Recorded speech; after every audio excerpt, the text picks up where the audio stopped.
Today I discuss pharmaceutical jurisprudence, DPharm second year.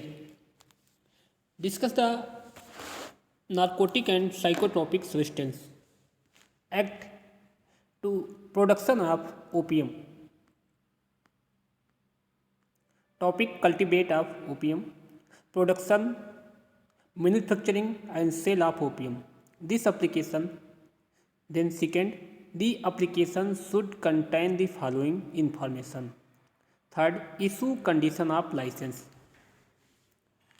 The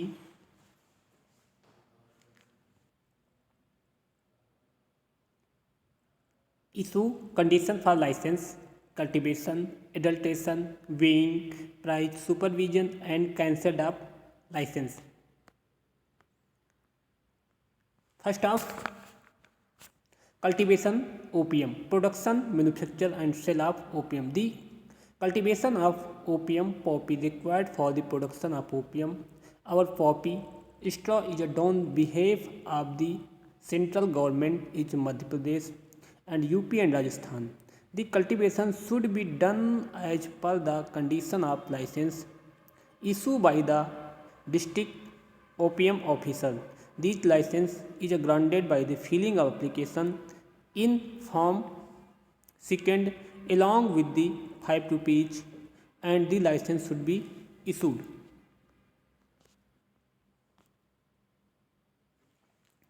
यह मुख्यतया licence जो होता है इसका डिस्ट्रिक्ट ओपीएम ऑफिसर के माध्यम से इशू किया जाता है। इसमें मुख्यतया 5 रुपये का स्टाम्प पेपर या फीस और फॉर्म नंबर सेकेंड का जो फॉर्म होता है उसको फिल किया जाता है। Then district OPM officer licence are issued. The application should contain the following information. मुख्यतया कौन कौन सी इंफॉर्मेशन होनी चाहिए जो हम जब लाइसेंस इशू कराते हैं। क्रॉप ईयर मीन्स आप जब अपनी ओपीएम की फसल को उगा रहे हैं उसका ईयर, कौन सी ईयर में उगा रहे हैं। Second, cultivator name, father's name and address. Second आपका है क्या होना चाहिए फॉर्म में, कल्टीवेटर जो उगा रहा है या फिर उसका नेम होना चाहिए, उसके फादर का नाम होना चाहिए और उसके प्रॉपरली एड्रेस होना चाहिए। फिर खसरा number of hitch plot land worth Poppy is a cultivated. फिर आपको थर्ड आपको स्टेप है खसरा, जो आप जिस प्लॉट में आप अपनी ओपीएम की खेती करना चाहते हैं उसका खसरा नंबर होना चाहिए। थर्ड आपका है whether the plot is a applicant name as per revenue record as if not any whose name. यदि उस पर यदि किसी ने रेवेन्यू में रिजर्व लिया है तो भी आप उस खेत पर उस खेत के लिए आप ओपीएम का उगाने के लिए अग्रसर नहीं या फिर एप्लीकेबल नहीं हैं। Required area for OPM cultivation, जितनी प्रॉपर एरिया होनी चाहिए आपके पास उतनी प्रॉपर एरिया होनी चाहिए जिसको आप कल्टीवेशन ऑफ ओपीएम, जो आप ओपीएम के पौधे को उगाना चाह रहे हैं। Cultivator signature and installation by the labour.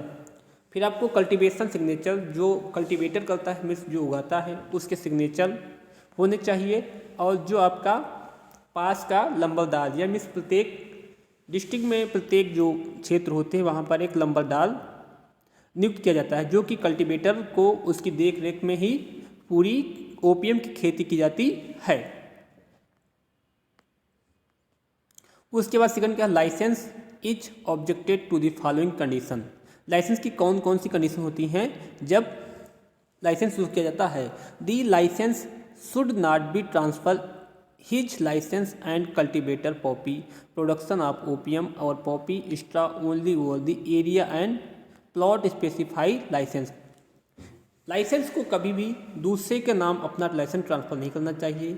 Cultivated जो प्रोडक्शन कर रहा है OPM straw only over of the plot specified licence, जिसका प्लॉट है उसी के नाम से लाइसेंस मेनली स्पेसिफाइड होना चाहिए।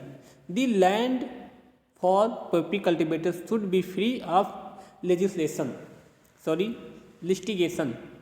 यदि कोई आप जिस प्लॉट पे अपनी आप ओपीएम की कल्टीवेशन कर रहे हैं वह मुख्यतया उसमें कोई भी कानूनी तौर पर या अदर प्रकार की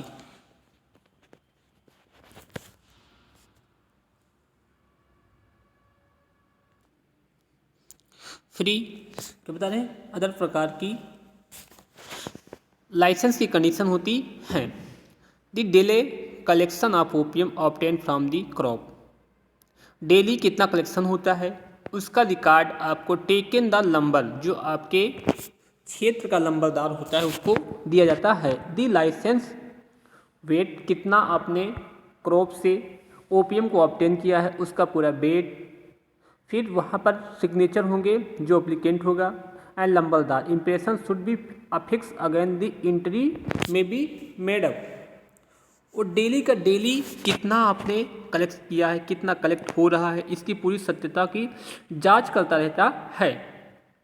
और जो अप्लीकेंट होता है मीन्स जो अफीम को उगाता है उसके हस्ताक्षर एवं अंगूठे के निशान आवश्यक होना चाहिए उस नंबरदार के पास में। फोर्थ क्या है the licence should extract maximum OPM. Licence उस अनुज्ञापी को इशू करना चाहिए जिससे वह अफीम को ज़्यादा उत्पादन कर सकता है। The appropriate time the final payment OPM delivered by the licence should be made up accordingly. The final adjustment of the account is also made and उचित समय पर अफीम अनुज्ञापी या फिर लाइसेंसधारी को दिया गया है का अंतिम भुगतान किया जाना चाहिए और तदनुसार खाता का अंतिम एडजस्टमेंट अकाउंट भी प्रॉपरली किया जाना चाहिए।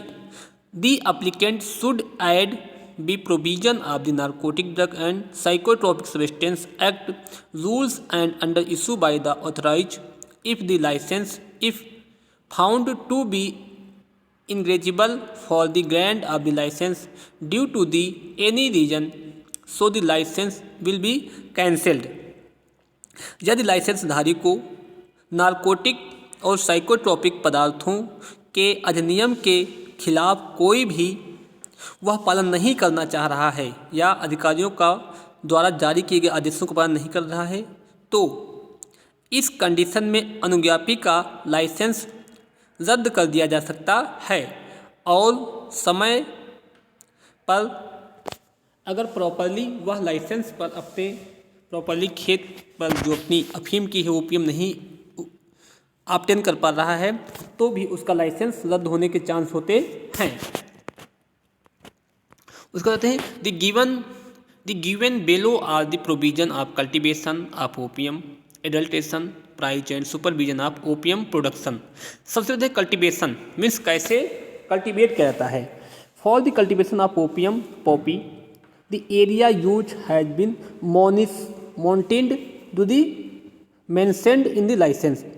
आपने कितनी एरिया में आप कितनी एरिया में अपनी अफीम की जो खेती करना चाहते हैं यह आपके लाइसेंस में मेंशन्ड मीन्स ऐड किया जाता है। द डिस्ट्रिक्ट ऑफिसर जो कि यह डिस्ट्रिक्ट ऑफिसर करता है डिस्ट्रिक्ट ओपीएम ऑफिसर करता है should appoint a number for the village where the poppy of cultivated. फिर आपके क्षेत्र में एक नंबरदार नियुक्त करता है जो आपकी डिस्ट्रिक्ट ओपीएम ऑफिसर होता है वो आपकी देखरेख करने के लिए एक नंबरदार नियुक्त करता है कि आपने कितना कल्टीवेट किया है। सेकेंड आपका वेइंग मीन्स वेट कैसे करते हैं। The daily cultivation of OPM should be brought to numberdar by the cultivator for weighing. Daily कितना ओपीएम आपको ऑब्टेन हुआ है कितना आपने कलेक्ट किया है इसकी जानकारी पूरी आपको नंबरदार को देनी पड़ेगी। Cultivator for the weighing cultivator जो मीन्स जो उगाता है वो पूरा प्रॉपरली वेट करता है and record the maintain by number only the daily basis. फिर जो वहाँ का नंबरदार होता है वो आपने कितना वेइंग किया है उसका पूरा डेली का रिकॉर्ड आपका लंबरदार आपके अफीम की रखता है। फिर देखते हैं एडल्ट्रेशन मीन्स होता इम्प्योरिटियाँ, हम उसमें कौन चीज़ और ऐड कर सकते हैं जिसके माध्यम से हमारी ओपीएम है ज़्यादा हो जाए। If it the suspended that the OPM delivered by the cultivator is the adulterated, यदि सस्पेंडेड मीन्स यदि जो आपने ओपीएम को गवर्नमेंट को सप्लाई किया है उसको वह should be sealed the presence of the cultivator and lumber, जो आपने शुड टेक मीन्स जो आपने टेकन किया है मीन्स जो आपने दिया है गवर्नमेंट को, वह सील मुख्यतः कल्टिवेटर और लंबरदार के उपस्थिति में होती है, आपने कितना सील किया है। And send to government OPM factory, और फिर उसे उस ओपीएम को गवर्नमेंट फैक्ट्री में भेज दिया जाता है। The seal is the open into the presence of the cultivator and, और उसकी सील तभी ओपन की जाती है जब वहाँ पर कल्टिवेटर या फिर जो मतलब उगाने वाला होता है। सैंपल जब विड्रा जब उसमें कुछ इलर्टेल लगता है कि आपने जो सैंपल उसको भेजा है मीन्स जो आपने ओपीएम भेजे है उसमें कुछ इडल्टेंट है मीन्स कुछ मिक्सअप है फॉर द इवैल्यूएशन, तब वहाँ का जो जनरल मैनेजर होगा वह उसको इवैल्यूएशन के लिए भेज सकता है। Found to the contaminated general manager should be see the entire OPM, और उसी समय जो आपका जनरल मैनेजर है यदि उसको लगता है कि आपने जो ओपीएम गवर्नमेंट को सप्लाई की है उसमें कुछ इम्प्योरिटियाँ मीन्स आपने एडल्टेंट ऐड कर दिया है, तो आपकी तुरंत वो ओपीएम को सीज कर सकता है और उसको जब्त कर सकता है। And takes the required step, और फिर उसके अगेंस्ट में वो कुछ कार्य भी कर सकता है। अगला क्या है प्राइज मीन्स कैसे इसका प्राइस कैसे निर्धारण होता है प्राइस का। The central government frequently interval fix the OPM price to be paid to the cultivator while the district OPM officer based on the price calculated the total price which should be paid by cultivator and 90% of it. The price should be adjustable and finally price to be paid to cultivator. जितना आपने government को supply किया है उसका 90% जो होता है paid कर देता है कल्टिवेटर को, जो आपका डिस्ट्रिक्ट ओपीएम ऑफिसर होता है, और 10% अपने पास रख लेता है। This price should be adjustable, यह जो प्राइस होता है जितना कि आपने पहले से आपकी जो फिक्स प्राइस जो है उसी के एडजस्टेबल उसी के अनुकूल हो जाता है। The final price to be paid of the cultivator, और मुख्यतः जो आपका अंतिम या जो पिछला हुआ आपका रिकॉर्ड है उसी के अनुकूल या फिर जितना गवर्नमेंट के अनुसार होना चाहिए उतना वो आपको सप्लाई कर देता है। उसके बाद सुपरविजन मीन्स किसकी देख रेख में कल्टीवेट किया जाता है। The OPM forward by the district OPM officer, OPM जो होता है मुख्यतः डिस्ट्रिक्ट ओपीएम ऑफिसर के देख रेख में भेजा जाता है गवर्नमेंट ओपीएम फैक्ट्री को should be received weight examine and classified at the prescribed under the supervision of general manager. फिर वहाँ का जो उस फैक्ट्री का जो जनरल मैनेजर होता है उसकी देख रेख में वेट किया जाता है, वो रिसीव करता है मीन्स उसे लेता है और फिर उसका परीक्षण करता है, फिर उसको क्लासीफाई करता है, फिर उसको प्रिस्क्राइब और उसी की देख रेख में पूरा वहाँ पर कंट्रोल किया जाता है।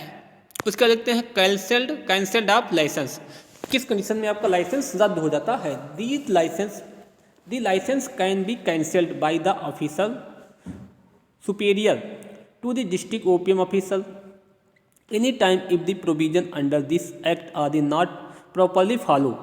यदि जो डिस्ट्रिक्ट ओपीएम ऑफिसर है या फिर अदर उसके ऊपर की जो अथॉरिटी है उसको लग रहा है कि आपने जो ओपीएम एक्ट हैं जो आपके नियम कानून को फॉलो नहीं कर रहे हो, तो इस कंडीशन में आपको लाइसेंस को वो रद्द कर सकता है। In this case of the withdraw licence, इस कंडीशन में आपका जो लाइसेंस उसको रद्द कर देगा फिर उठा लेगा।